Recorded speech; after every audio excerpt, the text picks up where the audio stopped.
NCL টি-20তে নিজ জন্মভূমির বিপক্ষে কৌশল সাজাতে হবে চিন্তা করেই এখনই ভাষা হারিয়ে ফেলেছেন নাজমুল হোসেন। তার মতো অনেক কোচই নিজের বিভাগের ডাগ আউটে থাকতে পারছেন না। ক্রিকেটাররাও আছেন সেই তালিকায়। তবে সামনের আসরগুলোতে পরিস্থিতি বদলাবে প্রত্যাশা বিসিবির এই কোচের। তখন অবশ্য আসলে যেহেতু আমি সিলেটের আমি স্টিল এখন কোচ, তো আসলে তখন আসলে এটা আপনাদের সাথে না বলাই ভালো।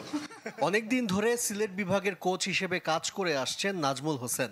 নিজেও সুরমাপাড়ের শহরের, তাই এখানে কাজ করতে স্বাচ্ছন্দ্য বোধ করেন বাংলাদেশের সাবেক পেসার। তবে এনসিএল টি-20তে সিলেটের শত্রু হতে হচ্ছে তাকে, কারণ এই টুর্নামেন্টে ঢাকা মেট্রোর কোচের দায়িত্বে নাজমুল।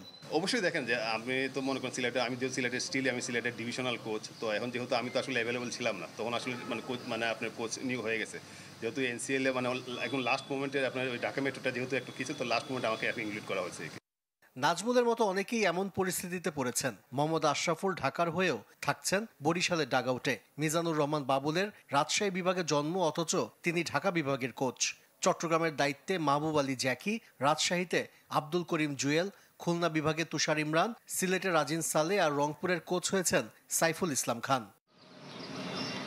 অনেক ক্রিকেটারও নিজ বিভাগকে প্রতিনিধিত্ব করছেন না, যেমন মুশফিকুর রহিম। বগুড়ার হয়েও রংপুরে না খেলে সিলেট দলে নাম লিখিয়েছেন এই অভিজ্ঞ ক্রিকেটার। আবার আইচ মোল্লার মতো তরুণ ক্রিকেটাররা দলই পাননি। দেখেন, এই টুর্নামেন্টটা যেহেতু এটা সেকেন্ড টাইম, তো হয়তো আস্তে আস্তে জিনিসটা ডেভেলপ করবে। তো মাহমুদুল্লাহ রিয়াদ অনেকদিন টি-20 খেলছে, মুশফিকুর রহিম খেলেছে, ওদের কাছ থেকে যে আমাদের ইয়াং প্লেয়ার যারা আছে অনেক কিছু শিখতে পারে।